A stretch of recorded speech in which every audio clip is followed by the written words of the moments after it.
Hello at magandang araw po sa inyong lahat. Ako po si Lady Moyna, dati pong nakatira dyan sa atin sa Holy Spirit.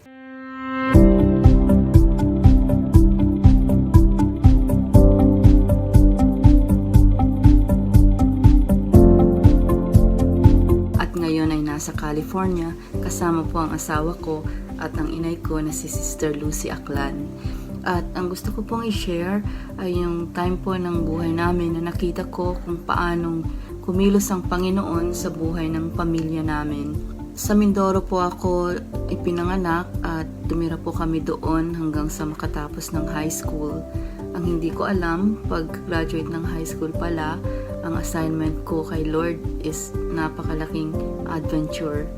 When I was 17, lumipat po kami sa Quezon City. Napadpad po kami sa Holy Spirit habang naghahanap ng bahay na malapit po sa Diliman, kung saan po ako magka-college. Sanay po kami sa Mindoro na linggo-linggo nagpupunta ng church at madali lang po dahil malapit lang ang church, walking distance lang. Pero pagdating po sa Holy Spirit, wala pong church na malapit sa bahay namin. Medyo mahirap po ang buhay, konti lang ang pera, kulang sa pamasahe. Kaya may mga times na hindi po kami nakaka-attend ng church. May mga times na yun, nakaka-attend. Nung minsan na-meet namin si Brother Jerry Felipe, may church planting team sila noon, yung Terraces Ministry. Kasama rin po nila sina Brother Ted Matera, sina Brother Charlie Olivar. Kaagad-agad po nagplano sila na mag-start ng church sa lugar natin. Nag-umpisa po yung church sa bahay namin na napakaliit at marami po kami kaagad ginawa. DVBS, public crusades, nag-distribute ng mga flyers sa mga kapitbahay, nag-imbita. Naalala ko pa po hanggang ngayon, nagsisiksikan po yung mga maliliit na bata sa bahay namin kapag DVBS at nakakatuwa po talaga silang tingnan. Napakasaya po. Lumago ang iglesia sa paglipas ng maraming taon. Nagkaroon na rin ng mga outreach sa mga surrounding communities. Masisipag po ang mga manggagawa sa church na yan at tuloy-tuloy pa po karamihan sa kanila nandyan pa rin po hanggang ngayon. At the same time, habang lumalago po yung church ng mga panahon na nandyan pa po kami, yung church na nag-umpisa sa napakaliit na sala ng bahay namin long time ago ay isang maayos na chapel na at may mga classroom pa. Gusto ko lang sanang mabigyan ng diin sa testimonyong ito ay kung paano talaga kumilos ang Panginoon at kung paanong ginamit niya po yung kawalan namin ng pera ng mga panahong yun. Gumagamit siya ng kahit na sino upang maabot yung mga anak niya sa iba't ibang lugar. It doesn't matter sa kanya kung taga saan ka, kung ano ka, kung marami ka mang alam o wala, kung bata ka man o matanda. Nung mga times na yun, as a teenager po, ang tanging alam ko ay dapat sama-samang sumasamba ang buong pamilya every single Sunday. Dapat sama-samang pumupunta ng church. Dapat maglingkod kay Lord at maghatid ng mga salita niya sa mga tao. And I'm so deeply, deeply blessed and honored and humbled po to have been made part of that journey. Napaka buti po ni Lord at napaka mighty po niya talaga sa buhay natin. May magandang plano po si Lord sa buhay natin. Isang example po yung ginawa niya sa akin at sa buhay ng family namin. Maraming salamat and God bless everyone. Glory be to God.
Isang magandang umaga po sa inyong lahat, mga kapatid, at sa lahat po ng sumusubaybay sa gawaing ito.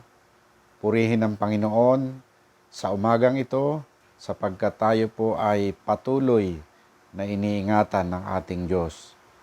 Sa oras pong ito, mga kapatid, ay samahan niyo po ako sa pagbasa ng banal na kasulatan na ating mababasa sa Aklat ng Mga Awit sa chapter 91, verse 14 hanggang 16. Ganito po ang nakasulat. Ang sabi ng Diyos, aking ililigtas ang tapat sa akin, at iingatan ko ang sino mang taong ako'y kikilanlin. Pag sila'y tumawag, laging handa ako na sila'y pakinggan. Aking sasamahan, at kung may hilahil ay sasaklolohan. Aking ililigtas at ang bawat isa ay pararangalan.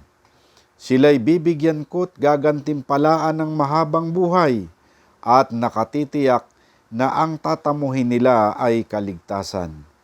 Purihin ng Panginoon. Samahan niyo po ako sa panalangin. Tayo po'y manalangin.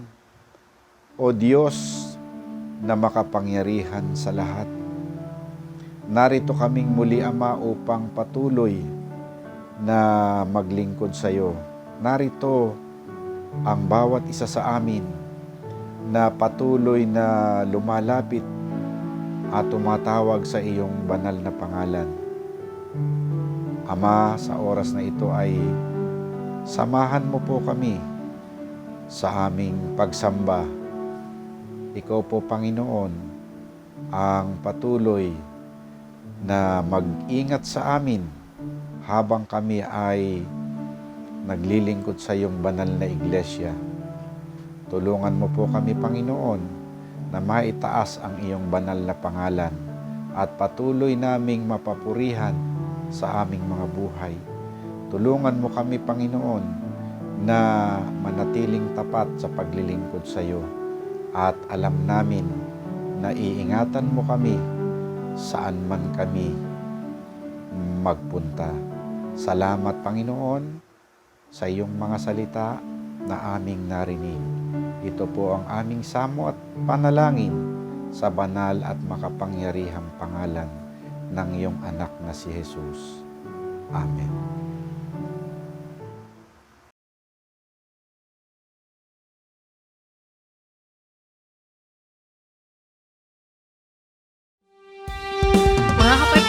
Magandang umaga sa ating lahat. At sa umagang ito ay purihin natin ang ating Panginoon ng may kagalahan. Tayo ngayon magpasalamat sa Kanya ng buong puso. Sama-sama tayong umawit.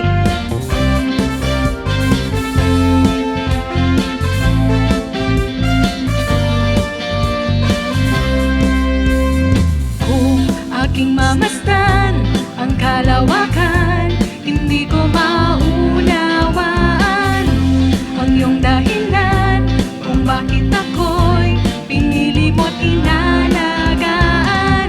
Di ko kayang isipin, hindi ko kayang sukatin ang pag-ibig mo, Jesus, na iyong binigay sa akin. Tayo magpasalamat.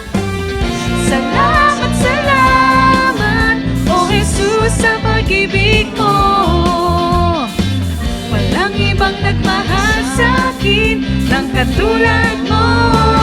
Salamat, salamat, salamat, O Jesus, sa pag-ibig mo. Ako'y magsasaya sa piling mo.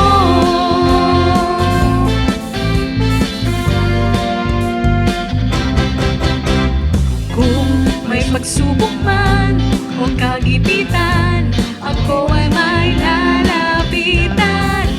Ikaw, Jesus, ang aking sandigan. Hindi mo ko pababayaan. Di ko kayang isipin, hindi ko kayang sukatin ang pag-ibig mo, Jesus, na iyong binigay sa akin.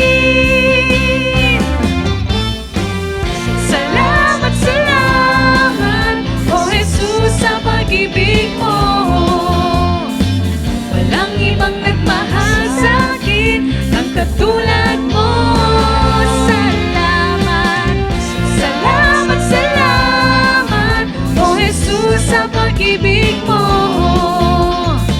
Ako'y magsasaya sa piling mo. Buhay ko na ang purihin ka, buhay ko man sa'yo'y sumamba. Wala nang ibang nanaisin pa, kundi pasalamatan ka. Buhay ko na ang purihin ka, buhay ko man sa'yo'y sumamba. Wala nang ibang nanaisin pa, kundi pasalamatan ka.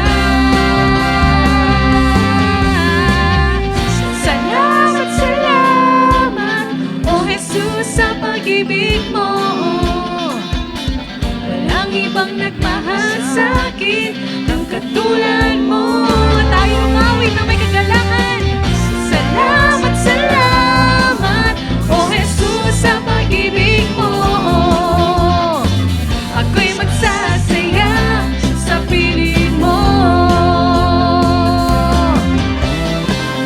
Salamat, salamat, O Jesus, sa pag-ibig mo. Walang ibang nagmahal sa'kin ng katulad mo. Salamat, salamat, salamat, O Jesus, sa pag-ibig mo. Ako'y magsasaya, ako'y magsasaya, ako'y magsasaya sa piling mo. Purihin ka, aming Panginoon. Kami magsasaya sa iyong piling. Sa iyo ang kapurihan, ang pasasalamat. Purihin ang Panginoon.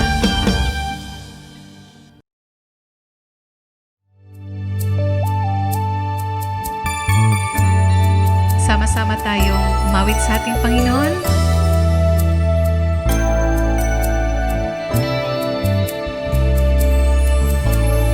Narito kami, nagpapakumbaba, sumasamba sa iisang Diyos.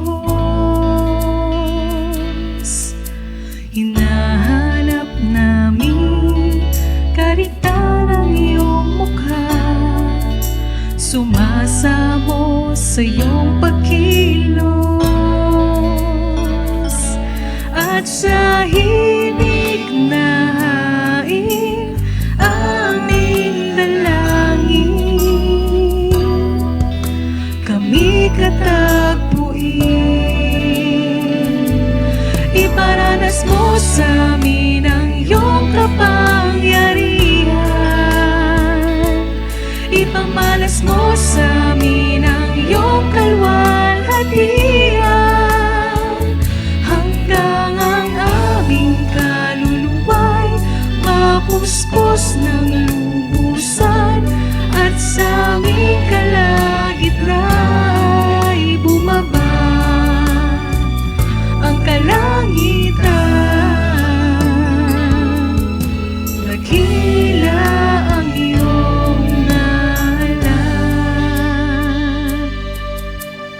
Minsan pa narito kami, nagpapakumbaba, sumasamba sa iisang Diyos. Hinahanap namin karita ng iyong mukha, sumasamo sa iyong pagkilos. At sa himig na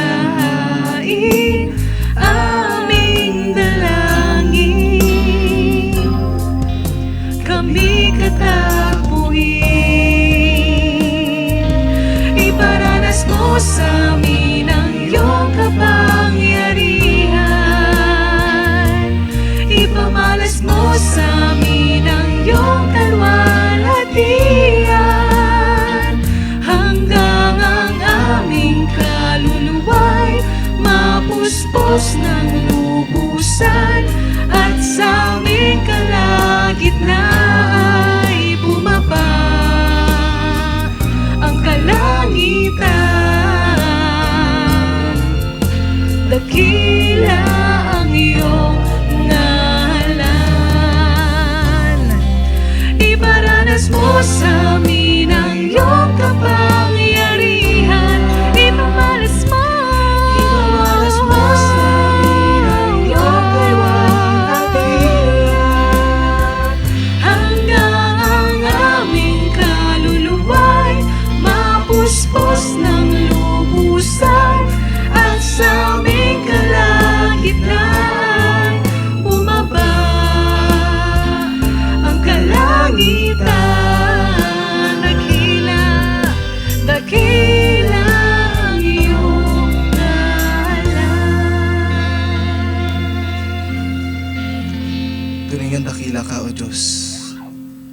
Sa iyong kapurihan, mula ngayon at magpakailanman. Sa dakilang pangalan ni Jesus. Amen.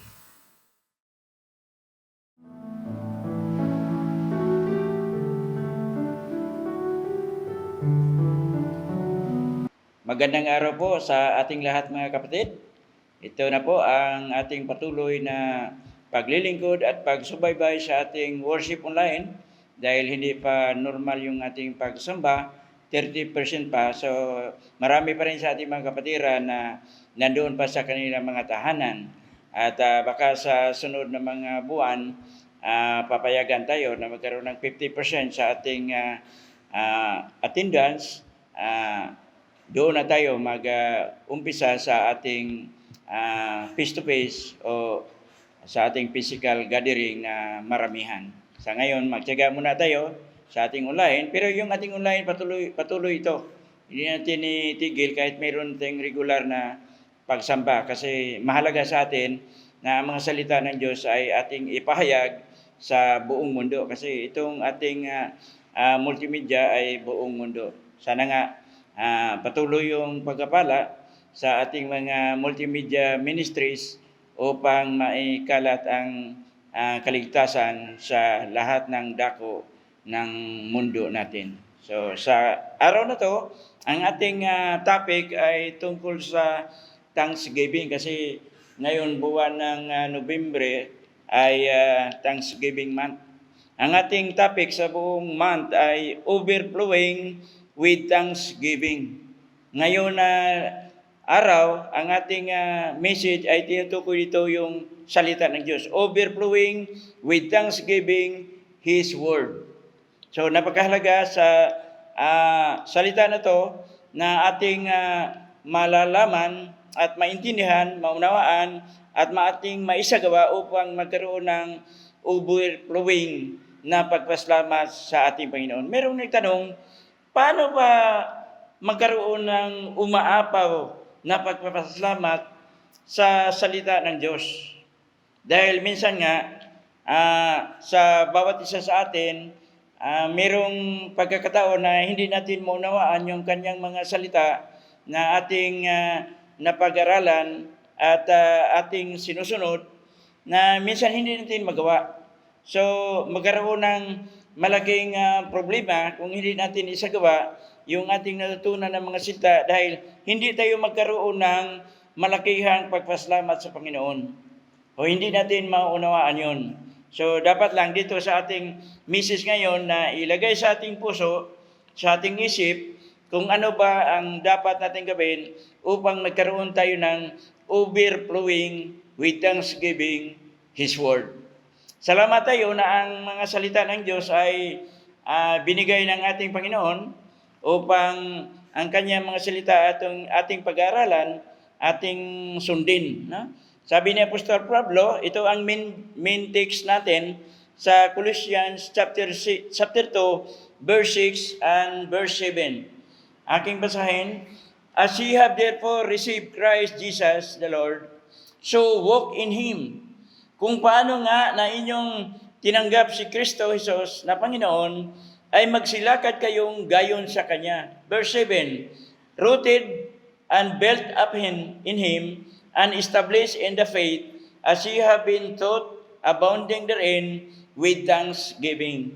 Sa Tagalog, na susugat, nagugat at nangangatayo sa Kanya, at matibay sa inyong pananampalataya, gaya ng pagkaturo sa inyo na sumagana sa pagpasalamat. Napagaganda yung sinabi ni Apostol Pablo Dahil ang salita ng Diyos nag-uugat doon sa puno na sabi nga, si Kristo ang nagbigay ng mga salita, nagpalaala sa atin upang ito'y ating sundin yung mga sinasabi ng ating Panginoon upang tayo po magkaroon ng tamang pamumuhay sa mundong ito. At magkaroon tayo ng saganang pagpasalamat sa Kanya. Ang una dito, upang magkaroon tayo ng patuloy na pagsunod sa Kanyang kalooban, yung sinasabi dito na, therefore you receive Christ Jesus the Lord, walk ye in Him. Sa ibang translation, follow in Him. Sundin natin siya. So paano natin masunod siya? Ang ating gawin ay magtiwala tayo sa Kanya. Kasi yun ang kulang minsan sa mga Kristiyano, na kulang tayo sa tiwala sa mga salita ng ating Panginoon. Minsan nag-alanganin, minsan nagdalawang isip kung ano ba katotoo. Sa ngayon na panahon, maraming ang hindi na naniniwala sa salita ng Diyos. Iba ng mga aklat na binabasa nila, masigit pa sa Biblia o sa salita ng Diyos. Kaya ito, napakaliwanag na sa pamagitan ng ating pagtanggap sa ating Panginoon, dahil tayo ay niligtas niya sa ating mga kasalanan, dapat sa bawat isa sa atin na sundin natin ang kalooban ng ating Panginoon sa pamagitan ng Kanyang mga salita. Sabi dito, walk ye in Him. Na dapat, we have to follow Christ. No? Sundin natin siya. Yung pagsunod, napakahirap gawin yun. Kung hindi natin naunawaan o naintindihan o wala tayong tiwala sa nagsabi. Kaya sa mga Kristiyano, kailangan tayo may tiwala sa mga sinasabi ng Panginoon sa banal na kasulatan. We belong to the New Testament Church. We belong to the New Testament Scriptures. But we follow also the Old Testament. The Old Testament is the shadow of the New Testament. So bilang Kristiyano, yun ang ating sinusunod. But specifically, we follow the New Testament. The New Testament Christians. No? So, sa 2 Corinto 3:4, buksan natin yung mga Biblia. 2 Corinto 3:4. Sinabi dito, and such trust we through Christ to Godward. Ang gayong pagkakatiwala sa Diyos ay taglay namin sa pamamagitan ni Kristo. So, una nating gawin, magkaroon tayo ng tiwala sa Kanyang mga salita. Yung confident tayo sa Kanyang mga sinasabi. Dahil sa pamamagitan ng ating pagtiwala sa salita ng Diyos, na doon mabuo yung ating pag-asa. Kasi kung wala tayong tiwala sa Kanyang mga salita, hindi mabuo yung ating pag-asa sa Kanya. O hindi natin masunod yung kalooban ng ating Panginoon kasi wala kang tiwala sa mga sinasabi ng ating Panginoon. Marami ngayon na walang tiwala. Naguluhan sa kanilang mga pag-isip, naguluhan sa kanilang paglilingkod, naguluhan sa kanilang mga problema, na bahala sila sa mga bagay, sa mga material sa mundong ito. Kaya minsan wala silang tiwala sa mga sinasabi sa Biblia. Sabi, hindi naman yan totoo. Sulat lang ng tao yun, gawa lang ng tao yun. Hindi naman galing sa Diyos talaga yan. So maraming mga pag-iisip na ganyan. Pero tayo mga Kristiyano, sinabi dito, tayo ay tinanggap natin ang ating Panginoon, so we have to follow Christ. Sundin natin siya. We have to obey Christ and must have confidence in Christ. Sa Hebrews 10:35 and 36, cast not away therefore your confidence, which hath great recompense of reward. Huwag nga ninyong itakwil ang inyong pagkakatiwala na may dakilang gantimpala. Sa 36, for ye have need of patience, that after ye have done the will of God, ye might receive the promise. Sapagkat kayo'y nangangailangan ng pagtitiis upang kung inyong magawa ang kalooban ng Diyos, ay magsitanggap kayo ng pangako ng Diyos. So, ito nga, pag tayo ay tiwala sa Kanyang salita, mabuo yung ating pag-asa sa ating Panginoon. Dahil ang mga salita ng Diyos ay tunay at totoo. Ay inasihan ng Diyos yun, yung kanyang mga salita. So, dapat lang sa bawat isa natin na ating asahan, ating buksan ang ating puso na tayo po ay magtiwala sa kanyang mga salita. Okay, sa sunod, ang sinabi dito, ang ating pag-asa doon lang sa kay Kristo. We only rely to God or to Jesus Christ. Sa 2 Corinthians 1:9 sa ating mga Bible, but we had the sentence of death in ourselves, that we should not trust in ourselves, but in God which raises the dead. Oo, kami nagkaroon sa aming sarili ng hatol sa kamatayan, upang huwag kaming magkatiwala sa amin ding sarili, kundi sa Diyos na bumubuhay na maguli na mga patay. So ang ating tiwala, rely only to God. Sa Kanya lamang, sa ating Panginoon. Hindi sa ating sarili, sabi ni Apostol Pablo. Kasi kung minsan kasi yung ating tiwala, mas malaki ang tiwala sa ating sarili kaysa tiwala natin sa mga salita ng Diyos. Para bang gusto natin na ipagmalaki ating sarili na kaya natin, kahit hindi natin kaya, sabihin natin, kaya natin yon. Kung wala ang Diyos, wala tayong magagawa eh. Kaya dapat doon tayo sa Kanya, sa ating Panginoon. Sa Kanya mga salita, doon tayo magtiwala upang magkaroon tayo ng kalakasan sa ating pananampalataya at pagsunod sa Kanya. So, pangalawa, tayo po ay i-commit ang ating buhay sa Kanya. Ating isurundir ang ating buhay sa Kanya upang mabuo ang ating paglilingkod sa Kanya simula sa ating puso, sa ating pag-isip, sa ating espiritu, at sa ating kalakasan. Kasi yun ang nais ng Diyos na buong pagkatao natin ay ating ibuhos, ibigay natin sa ating Panginoon. At sinabi rin dito sa Revelation 2:10, be faithful unto death, and I will give thee a crown of life. So dapat tayo tapat sa Kanya. Kung tayo ay committed sa Panginoon, tayo ay tapat sa Kanya. Yun ang nais ng Diyos na mga Kristiyano na susunod sa Kanya. So, hindi tayo magdalawang isip, kundi i-focus natin ang ating pagtiwala sa Kanya at sa salita ng ating Panginoon. Pangalawa, sa ating message ngayon, ito ay, ang Kanyang salita ay siya ang gabay sa ating daan. The Word of God is our guide every day in our way. So siya ang ating guide, siya ang gabay natin upang tayo ay hindi maligaw sa mundong ito. Dahil sa mundong ito, maraming mga pagsubok, maraming mga problema, maraming hadlang sa ating spiritual na buhay. Sabi sa Lucas 1:79, 1:79, to give light to them that sit in darkness and in the shadow of death, to guide our faith into the way of peace, upang liwanagan ang nangangalugmok sa kadiliman at sa lilim ng kamatayan, upang itumpak ang ating mga paa sa daan ng kapayapaan. So, the Word of God is our guide.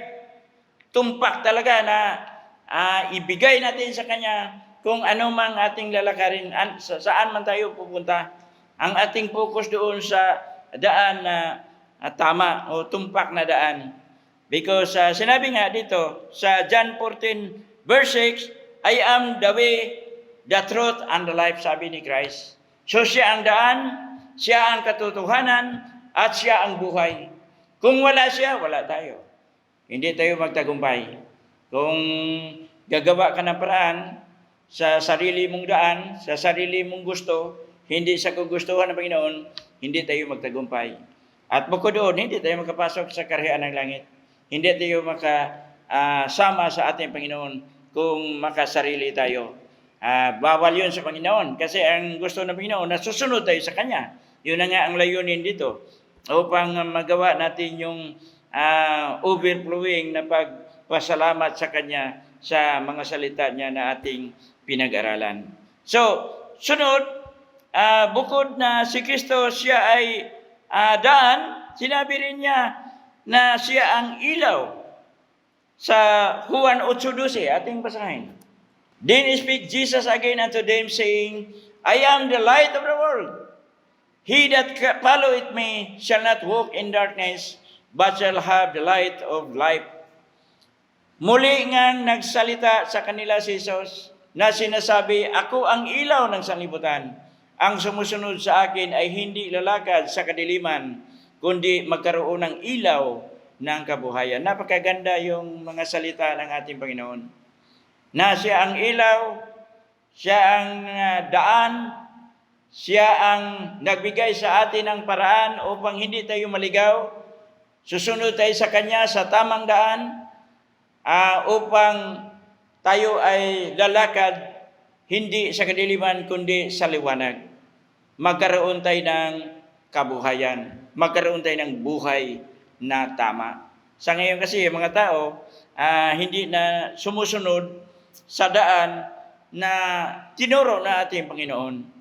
Sa tama na paraan o sa tamang daan, sa tamang layunin sa buhay. Kasi spiritually tayo ay binigyan ng karunungan sa ating Panginoon upang masunod natin ang Kanyang kalooban. Sa mga awit, 119, verse 105, buksan natin mga Bible. Thy word is a lamp unto my feet, and a light unto my path. Ang salita mo'y ilawan sa aking mga paa, at liwanag sa aking landas. Napakaganda ang sinabi ni Haring David na dapat lamang na ating kilalanin na ang ating Panginoon ay nabigay sa atin ng tamang daan upang ating mga paa ay patuloy na maglakad sa tama na buhay o sa tamang daanan. Okay, sa pangatlo, upang maunawaan at maintindihan natin na tayo po ay sumusunod sa kalooban ng Panginoon sa Kanyang mga salita, kailangan tayong lalago sa pamagitan ng ating pananampalataya. We have to grow in faith. Kasi kung tayo ay nagtiwala sa Kanya, tayo ay sumusunod sa Kanya, pagtibayin natin ang ating pananampalataya. Kasi yung trust and faith, magkasama yan, hindi yan magkahiwalay. If you have trust, you have faith. If you have faith, you have to trust. So, hindi magkahiwalay yan. Sabi sa Marcos 11:22, sinabi natin Panginoon, and Jesus answering said unto them, have faith in God. At pagsagot ni Jesus ay sinabi sa kanila, magkaroon kayo ng pananampalataya sa Diyos. Dahil dito, pinakita ng ating Panginoon yung sinumpa niya ang puno ng igos at natuyo. At sabi ng mga apostolis, gusto nila rin na magkaroon sila ng kapangyarihan katulad ng ating Panginoon kasi nakita nila na isinumpa ng ating Panginoon yung punong igos ay natuyo. Kinabukasan, yun, nakita nila. So, sabi ni Kristo, magawa rin niyo yun kung kayo po ay may pananampalataya. Have faith in Him. Have faith in God. So, bakit sinabi ng ating Panginoon yun? Dahil karamihan sa mga tao sa ngayon, kulang sa pananampalataya. Dahil nandiyan yung takot eh. Magkano itong pananampalataya at takot sa tao? Kung may pananampalataya ka, may lakas ka. Mawala yung takot. Mapalitan sa faith. If you have strong faith, masunod mo, magawa mo ang lahat ng mga bagay. Wala kang katatakutan. Katulad sa mga nangyari sa mga lingkod ng Diyos sa Old Testament, sa New Testament, sila Apostol Pablo, mga apostolis, sila ay matatag, matibay, walang katatakutan sa pangaral ng salita ng ating Panginoon. Kaya maraming nahikayat nila sa paglilingkod, walang hadlang sa kanila, sa ngayon maraming hadlang. Unang hadlang natin sa ating pananampalataya upang tayo makapangaral, yung ating pera, budget, walang pera. Pwede naman mangaral kahit walang pera, no? Kung tayo po ay susunod, pwede namang maglalakad na lang tayo, katulad sa ating mga ginagawa. Pero karamihan, kailangan talaga ng budget. Pero totoo naman yun, kailangan talaga kasi buong mundo yung misyon natin yung utos ng Panginoon na ipangaral ang Kanyang mga salita upang maraming maligtas sa buong mundo. Nandito pa tayo sa Quezon City. Wala pa tayo sa ibang mga probinsya. marami pang mga lugar na hindi pa natin napuntahan na ibahagi ang mga salita ng ating Panginoon. Ay wala pa tayo sa ibang mga bansa sa Asia, sa Europa. So, kailangan na magkaroon ng tamang pananampalataya at tapat sa pagsunod sa kalooban ng Panginoon. Sabi dito, dahil tayo may pananampalataya, tinanggap natin ng Panginoon, ito'y palaala ng ating Panginoon na tayo po ay mga anak ng Diyos sa pamagitan ng ating pananampalataya. Sa Galatia 3:26, For ye are all the children of God by faith in Christ Jesus, sapagkat kayong lahat ay mga anak ng Diyos sa pamagitan ng pananampalataya kay Kristo Jesus. Biro mo? No?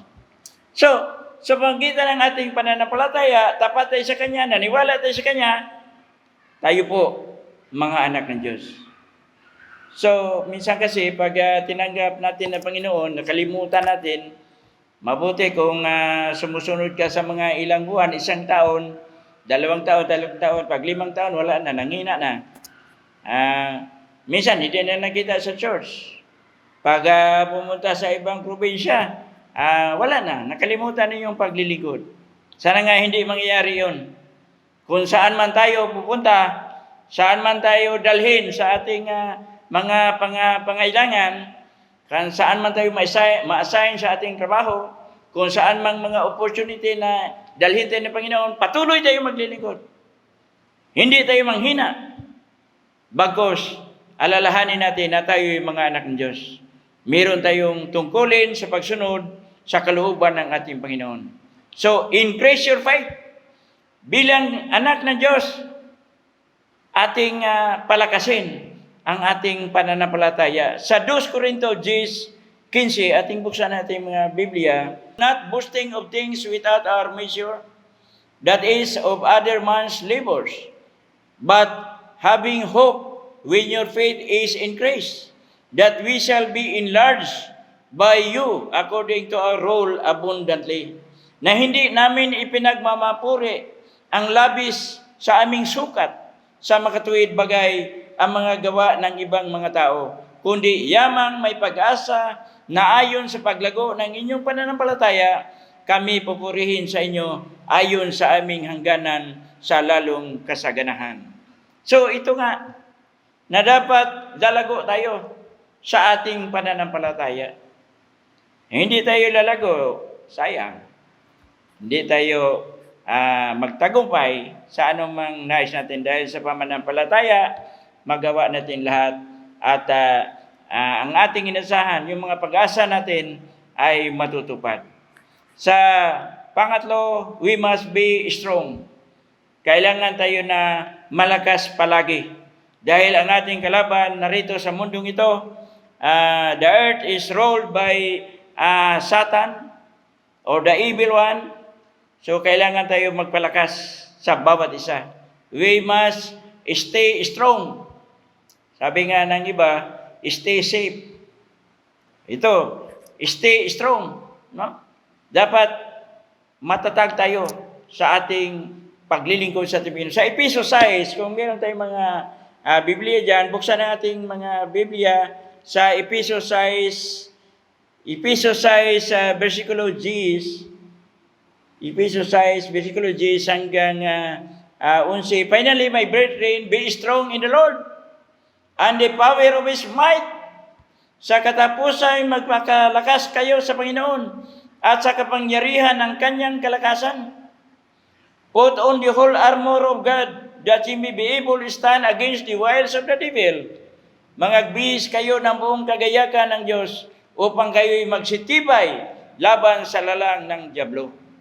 So narito tayo, maraming mga pagsubok, gawa ng dyablo, maraming mga katatakutan nating mga sakit, lalo na sa coronavirus, hanggang sa ngayon, patuloy pa rin. Hindi natin alam, baka sa sunod na taon, mayroon pa. O sa sunod pang taon, baka abot pa ng 5 taon. Kailangan tayong matatag. Hindi natin alam. Darating ang mga araw na sobrang higpit ang ating sitwasyon. Sana nga mangyari na maluwag na, may kalayaan na tayo.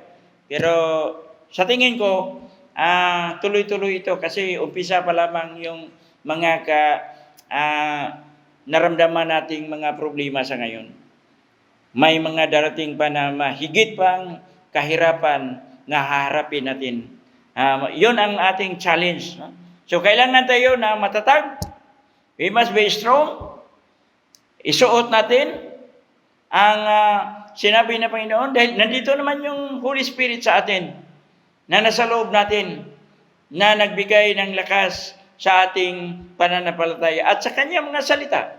Ayun ang ating message ngayon, na ang kanyang salita narito sa atin na dapat nating sundin. Sa Hebrews 4:12, for the word of God is quick and powerful and sharper than any edged sword, piercing even to the dividing asunder of soul and spirit and of the joints and marrow, and is a discerner of the thoughts and intents of the heart. Sapagkat ang salita ng Diyos ay buhay at mabisa at matalas kaysa alinmang tabak na may 2 talim at bumabaon hanggang sa paghiwalay ng kaluluwa at espiritu na mga kasukasuan at ng utak at madaling kumilala ng mga pag-isip na mga haka ng puso. Tindi yung mga sinasabi ng Apostol Pablo tungkol sa salita ng ating Panginoon. Matalas, no? Higit pa sa tabak na 2 talim. Kaya napakatindi yung sinabi ng ating Panginoon na dapat lang sundin natin ang kanyang mga salita. So sa pamamagitan dito, sa ating pagsunod sa kanya, mabuo natin yung sinasabi, overflowing with thanksgiving His word. So siguro kung i-sum up natin yung ating mga sinasabi, kung nandyan yung ating tiwala sa kanyang salita, nandyan yung ating tamang pagsunod sa kanya, at tayo po ay malakas sa ating pananampalataya, matibay tayo sa ating paglilingkod sa kanya, dapat hindi natin makalimutan o hindi natin masukat yung ating kagalakan na tayo'y magpasalamat sa kanya. Sa 1 Thessalonians 5:18, sinabi nito, in everything give thanks, for this is the will of God in Christ Jesus concerning you. Sa lahat ng mga bagay ay magpasalamat kayo, sapagkat ito ang kalooban ng Diyos kay Kristo tungkol sa inyo. So in everything, give thanks to God. Pasalamat tayo. Yung pasalamat natin, overflowing. Di ba? Kailangan yung maraming mga bagay na ating natatanggap, dapat ating pasalamatan ng ating Panginoon. Yung mga pagpapala, mga blessings na ating natanggap, na umaapaw. Na minsan nga yung iba, hindi na mabilang yung kanilang mga pera na kumita sila ng mga laki sa kanilang negosyo. Pasalamat tayo sa Panginoon. Pinagpala tayo, malakas ang ating katawan, wala tayong mga sakit, walang virus, walang anumang mga problema sa ating physical na katawan at sa ating spiritual. Pasalamat tayo sa Panginoon. Dahil yun ang nais ng Panginoon. Give thanks everything. Pasalamat tayo sa lahat ng mga bagay dahil sa Panginoon, yun ang nais niya. Yun ang will of God. Yun ang gusto niya. Sa mga awit 100 verse 4 and 5, sinabi nito, enter into His gates with thanksgiving and into His courts with praise. Be thankful unto Him and bless His name. Magsipasok kayo sa kanyang mga pintuang daan na may pagpapasalamat at sa kanyang looban na may pagpupuri. Nangagpasalamat kayo sa kanya at purihin ninyo ang kanyang pangalan. Napakaganda. No? Salamat ni Haring David na siya po ay nagpaalala sa atin na tayo po ay magpasalamat sa pinagkaloob ng Diyos sa bawat isa sa atin. Purihin ang ating Panginoon.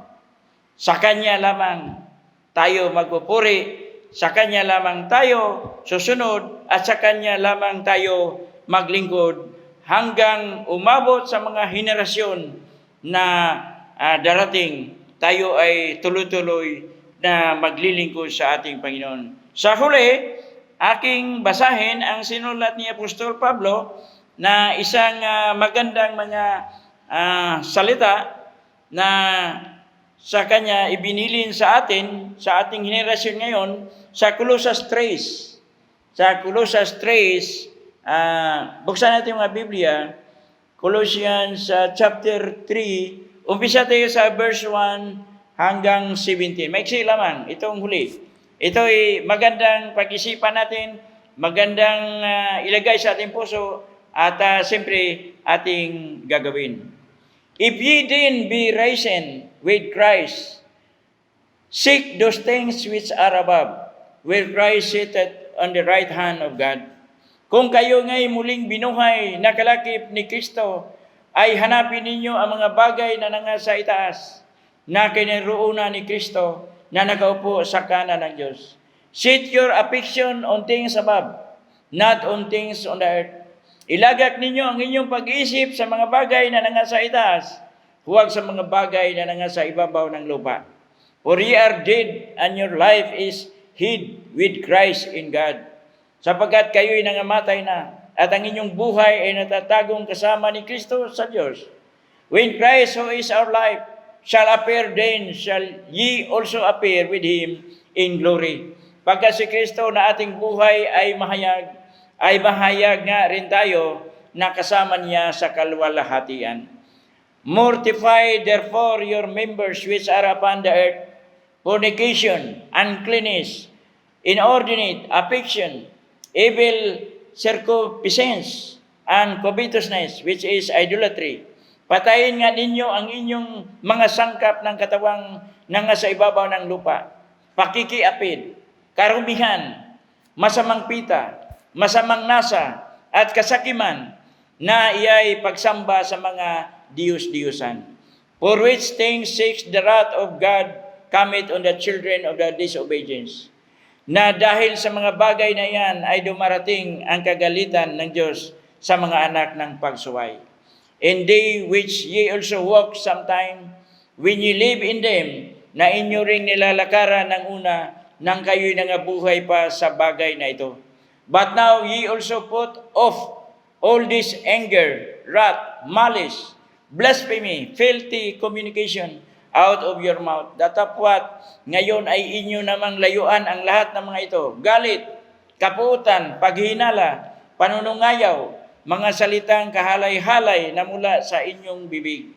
Lie not one to another, saying that ye have put off the old man with his deeds. Huwag kayong mga bubulaan sa isa't isa. Yamang hinubad na ninyo ang datihang pagkatao, pati ng kanyang mga gawa. And have put on the new man, which is renewed in knowledge after the image of Him that created him. At kayo'y nangagbihis ng bagong pagkatao na nagbabago sa kaalaman ayon sa larawan niyaong lumalang sa Kanya. Where there is neither Greek nor Jew, circumcision nor circumcision, barbarian, Scythian, bond nor free, but Christ is all and in all. Do'y hindi maaring magkaroon ng Grigo at ng Hudyo, ng pagtutuli at ng di pagtutuli, na barbaro, ng Sita, ng alipin, ng Ilaya, kundi si Kristo ang lahat at sa lahat. Put on therefore as the elect of God, holy and beloved, bowels of mercies, kindness, humbleness of mind, meekness, long-suffering. Mangagbihis nga kayo gaya ng mga hinirang ng Diyos, na mga banal at minamahal, ng isang pusong mahabagin at kagandahang loob, ng kabanalan at kaamuan ng pagkahinuhod. Forbearing one another and forgiving one another, if any man have a quarrel against any, even as Christ forgive you, so also do ye. Mangagtiisan kayo sa isa't isa, at mangagpatawaran kayo sa isa't isa, kung ang sino man ay may sumbong laban sa kanino man, na kung paanong pinatawad kayo na Panginoon, ay gayon din naman ang inyong gawin. And above all these things, put on charity, which is the bond of perfectness. At sa ibabaw ng lahat ng mga bagay na ito, ay mangagbihis kayo ng pag-ibig na siyang tali ng kasagdalan. And let peace of God roll on your hearts, to the which also ye are called in one body, and be ye thankful. at maghari sa inyong puso ang kapayapaan ni Kristo na di ay tinawag din naman kayo sa isang katawan at kayo'y maging mapagpasalamat. Let the word of Christ dwell in you richly in all wisdom, teaching and admonishing one another in psalms and hymns and spiritual songs, singing with grace in your hearts to the Lord. Manahanan nawang sagana sa inyo ang salita ni Kristo. Ayon sa buong karunungan, kayo'y mangagturuan at mangagpaalalahanan sa isa't isa sa pamamagitan ng mga salmo at mga himno at mga awit na ukol sa Espiritu, na magsiawit kayong may biyaya sa inyong puso sa Diyos.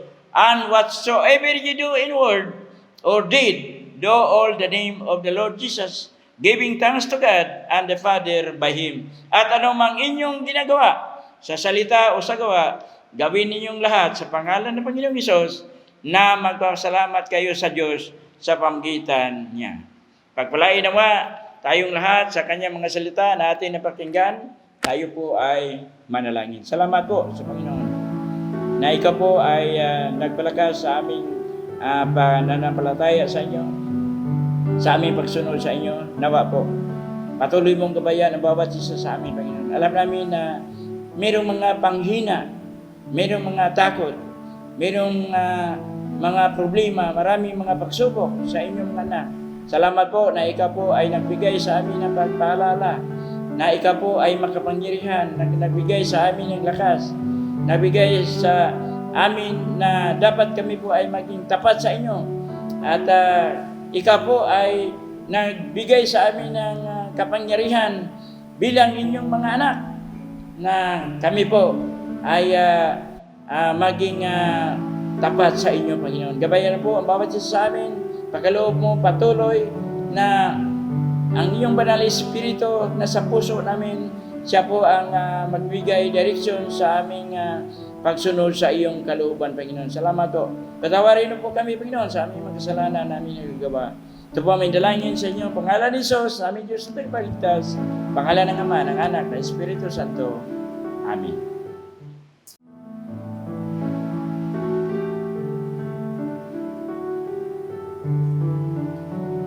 Ang mapagpalang araw sa atin lahat, mga kapatid. Tayo po'y dadako sa aral ng ating Panginoon tungkol sa banal na hapunan, na ang aral ay matatagpuan sa 1 Corinto chapter 11 verses 23 hanggang sa mga sumusunod. Ito ang aral na tinanggap ko sa Panginoon at ibinibigay ko naman sa inyo. Ang Panginoong Hesus, noong gabi siya ay pinagkanulo, ay tumampot ng tinapay, nagpasalamat at pinagpira-piraso ito at sinabi, "Ito ang katawan na hinahandog para sa inyo. Gawin ninyo ito bilang pag-alala sa akin." Gayon din naman, matapos maghapunan ay hinawakan niya ang saro at sinabing, "Ang sarong ito ang bagong tipan na pinagtitibay ng aking dugo. Tuwing iinumin ninyo ito, gawin ninyo bilang pag-alala sa akin, sapagkat tuwing kakain kayo ng tinapay at iinom sa sarong ito, ay pinahahayag ninyo ang kamatayan ng Panginoon hanggang sa muling pagparito niya. Ang sino mang kumakain ng tinapay at umiinom sa saro ng Panginoon ang di nararapat, ay nagkakasala sa katawan at dugo ng Panginoon. Kaya dapat siya sa atin ang tao ang kanyang sarili bago kumain ng tinapay at uminom sa saro." Pagpapalang hatid ng kanyang mga aral.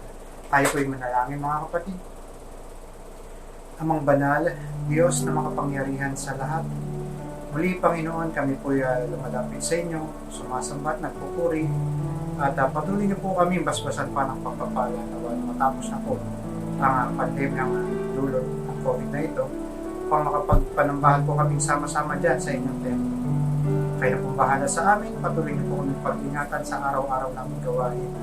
Ganon din naman po ay patuloy niyo po kami kalingain, ilayo sa kasakitan, sa mga karamdaman, lalo na po ang mga mihan na buhay na siya nakakatulong ngayon sa aming pangangailangan sa araw-araw. Basbasan niyo po ang mga simbolong ito, ang tinapay at ang sarong ito, na nagkatubusan sa aming mga kasalanan. Muli, Panginoon, kami po'y lumalapit at humihingi at nagpapakumbaba at patawarin niyo po kami sa lahat ng aming pagkakasala.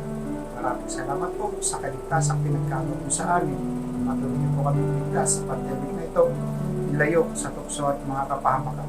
Maraming salamat po sa inyong pagmamahal. Ito lamang po ang aming dalangin sa matamis at makapangyarihang pangalan ni Jesus. Amen.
Isang magandang araw po sa ating lahat.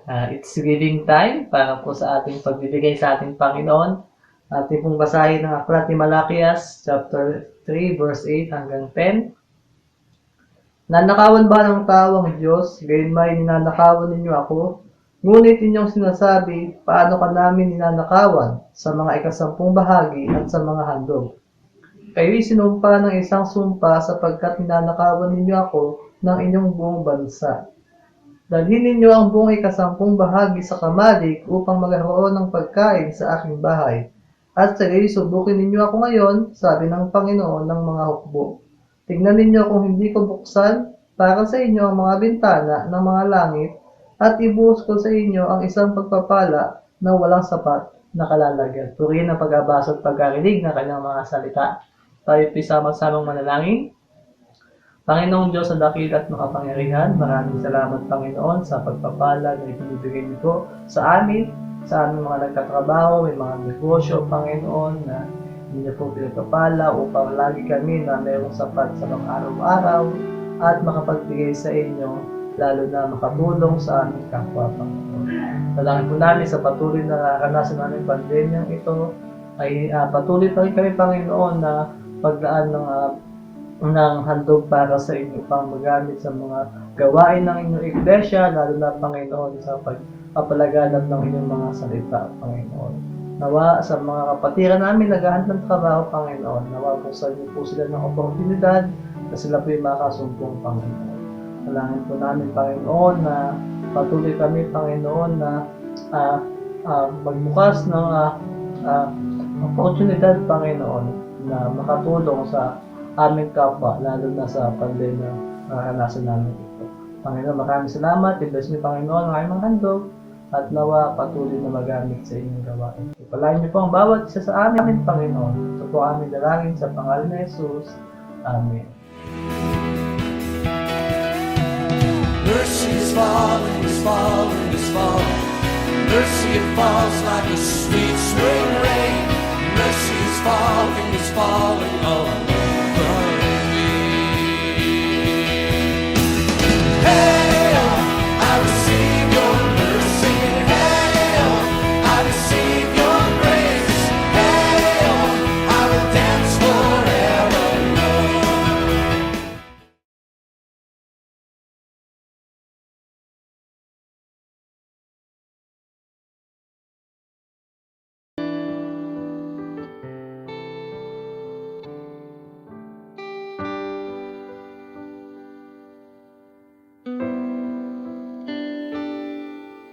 Kahanga-hanga ka, aming Panginoon, kami namamangha sa iyong kabutihan.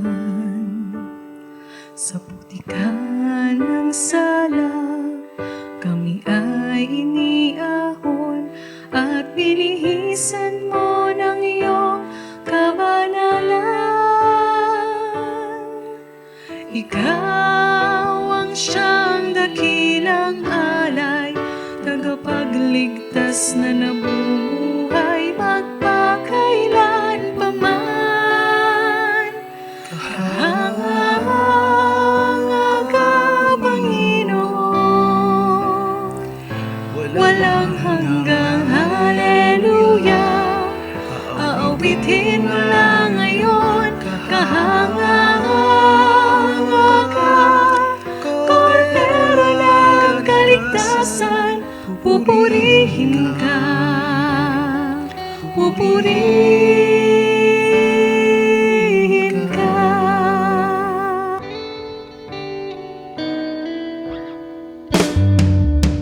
Kahanga ka, makapangyarihang Diyos, tanging sa'yo ang pagsamba't pagpupugan.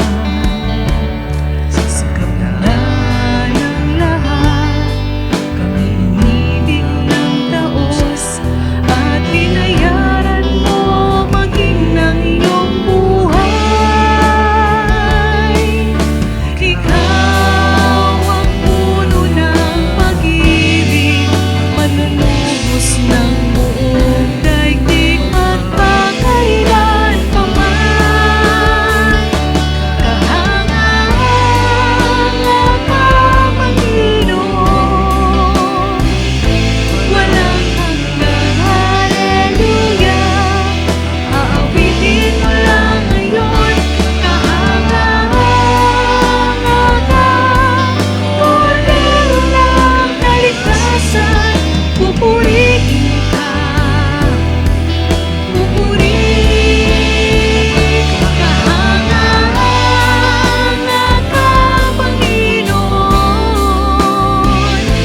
walang hanggang haleluya.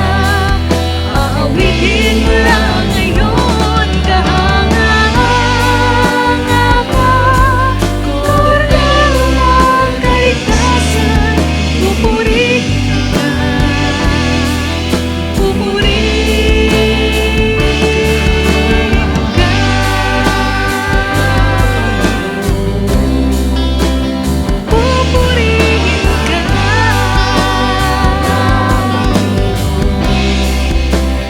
pupurihin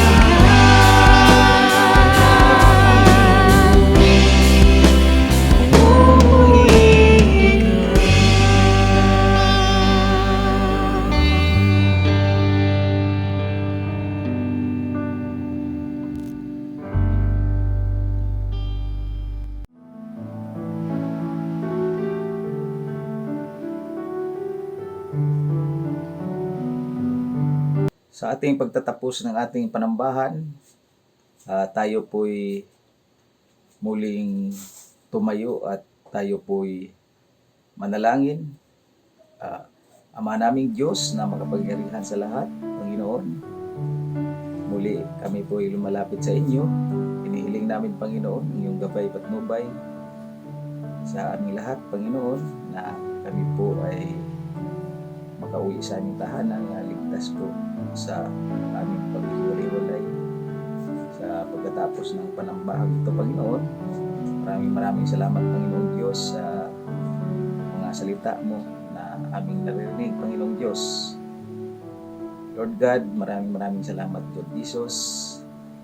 Ito po hilip dalangin sa matamis mong pangalan na may kapangyarihan. Amen.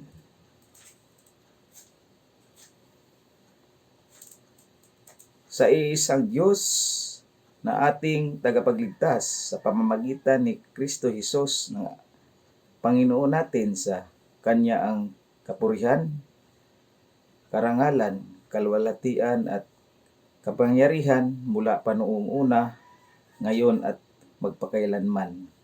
Amen. Amen.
Amen.